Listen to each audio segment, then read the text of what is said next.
종교개혁하면 그 뜨거운 열정이 떠오르잖아요. 그런데 그 시대가 끝나고 개신교 정통주의라는 시대가 왔습니다. 어떤 사람들은 이걸 보고 생동감 넘치던 개혁 정신을 배신했다라고 말하고요. 또 다른 사람들은 아니야, 이건 필연적인 완성이지 라고 평가해요.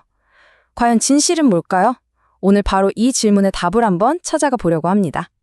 우리가 흔히 갖는 이미지가 있죠. 막 루터와 칼뱅의 심장을 뛰게 했던 그 불같은 신앙이 어느새 먼지 쌓인 도서관에 차갑고 딱딱한 철학으로 변해버렸다, 뭐 이런 거요. 그런데 정말 그랬을까요? 어쩌면 우리가 이 시대를 좀 오해하고 있었던 건 아닐까요?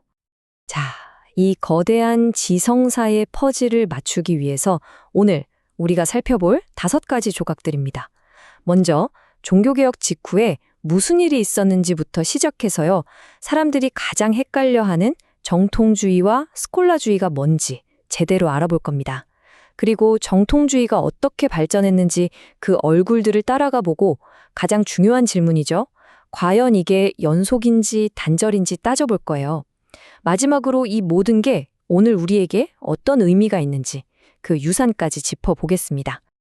자, 그럼 본격적으로 시간 여행을 한번 떠나볼까요? 1세대 종교 개혁가들, 정말 거인 같은 인물들이었죠.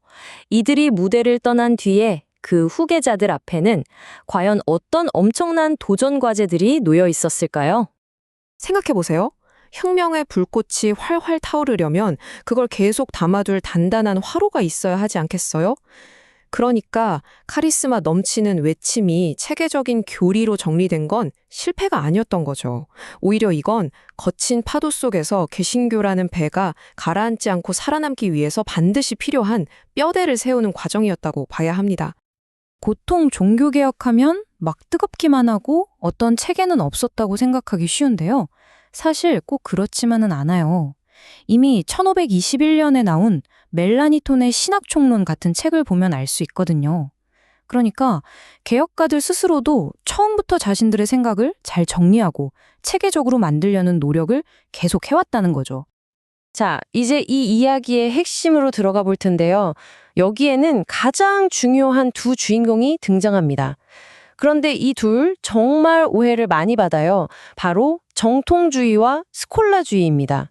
이 두 개념만 제대로 이해하면 전체 그림이 훨씬 선명하게 보이기 시작할 거예요. 먼저 정통주의부터 볼까요? 이 단어만 들으면 왠지 엄청 딱딱하고 좀 고리타분한 느낌이 들지 않으세요? 근데요, 원래 의미는 전혀 그런 게 아니었어요. 말 그대로 바른 가르침을 세우자는 움직임이었거든요. 이제 막 태어난 개신교의 일이 흔들리지 않도록 일관되고 명확한 신앙의 지도를 만들어주려는 노력이었던 셈이죠. 그리고 여기서 진짜 정말 중요한 포인트가 나옵니다. 스콜라주의라고 하면 무슨 고리타분한 철학 같지만 그게 아니라는 거예요. 이건 무엇을 생각하느냐가 아니라 어떻게 생각할 것인가에 대한 방법론. 그러니까 일종의 생각 정리 틀킷이나 도구 상자 같은 거였어요. 중세와 르네상스로부터 물려받은 이 날카로운 도구를 개신교 신학자들이 자신들의 목적에 맞게 아주 잘 활용했던 거죠. 이 정통주의라는 게요, 어느 날 갑자기 짠 하고 나타난 게 아니에요. 마치 한 사람이 자라나는 것처럼 시대의 필요에 따라서 조금씩 모습을 바꿔가면서 발전해 나간 거거든요. 자, 그럼 그 성장 과정을 한번 같이 따라가 볼까요? 정통주의의 역사는 크게 3단계로 나눠볼 수 있어요. 처음에는 종교개혁의 가르침을 단단하게 다지는 초기 단계가 있었고요. 그 다음엔 이걸 바탕으로 어마어마하게 방대한 신학체계를 쌓아 올린 전성기가 옵니다. 그리고 마지막으로는 계몽주의라는 새로운 시대의 도전에 맞서면서 변화하는 후기로 이어지죠. 이걸 보면 아시겠지만 정통주의는 그냥 굳어있는 뭔가가 아니라 계속 살아 움직이는 역사 그 자체였던 겁니다. 아니 근데 왜 굳이 이렇게 복잡해 보이는 스콜라적인 방법을 썼을까요? 이게 그냥 학자들이 우리 똑똑하지? 하고 뽐내려고 한 게 절대 아니었어요. 여기에는 아주 현실적이고 어찌 보면 절박한 이유들이 있었습니다. 카톨릭의 날카로운 비판에 논리적으로 맞서 싸워야 했고, 다음 세대 목회자들을 체계적으로 키워내야 했고, 또 새로 생긴 국가교회의 튼튼한 기틀을 마련해야 했거든요. 자, 이제 슬슬 결론으로 가봐야겠죠? 우리가 지금까지 본 모든 걸 종합해서 가장 중요한 질문으로 돌아왔습니다. 이 모든 변화, 과연 종교개혁의 정신을 버린 완전한 단절이었을까요?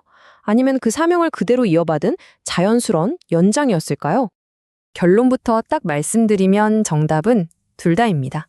겉모습, 즉 형식은 분명히 달라졌어요. 인문학적인 글쓰기에서 스콜라적인 논리로 바뀌었고 방대한 조직신학 책들을 썼으니까요. 하지만 그 안에 담긴 알맹이, 본질은 그대로였다는 겁니다. 성경의 권위를 최고로 여긴다는 원칙, 믿음으로 의롭게 된다는 핵심 교리, 이걸 지키려는 목표는 조금 더 변하지 않았던 거죠. 비유하자면 옷은 갈아입었지만 사람은 그대로였던 셈입니다. 그리고 우리가 꼭 깨야 할 고정관념이 또 하나 있습니다. 이 시대 신학이 다 똑같고 꽉 막혔을 거라는 생각인데요. 전혀 그렇지 않았어요.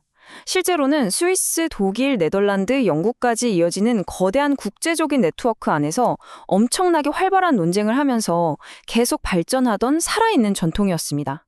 그러니까 이걸 그냥 칼뱅주의라는 이름표 하나로 퉁치기에는 너무나 다채롭고 역동적인 모습이었다는 거죠. 이 시대의 역사적 역할을 한 문장으로 정말 멋지게 요약한 말이 있습니다. 바로 이겁니다.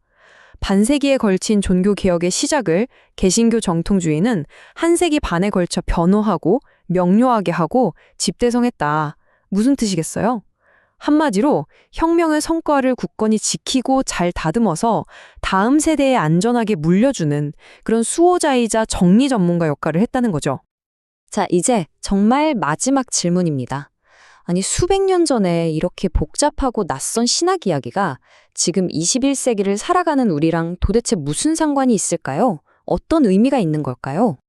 한마디로 정통주의 신학자들은 그 이후 모든 개신교 사상의 기초 문법을 만들었다고 할 수 있어요.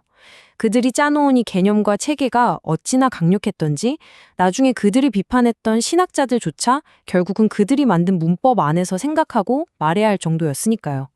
말 그대로 현대신학의 DNA에 깊숙이 각인되어 버린 겁니다. 자, 오늘 이야기는 이 질문을 여러분께 던지면서 마무리할까 합니다. 모든 혁명적인 아이디어는 결국 체계화라는 운명을 맞이하게 되는 걸까? 어떤 뜨거운 열정으로 시작된 움직임이라도 결국 살아남으려면 단단한 제도의 옷을 입어야만 하는 걸까요? 이건 단지 17세기 신학의 이야기만이 아니라 어쩌면 오늘날 우리에게도 여전히 유효한 생각해 볼 만한 질문일 겁니다.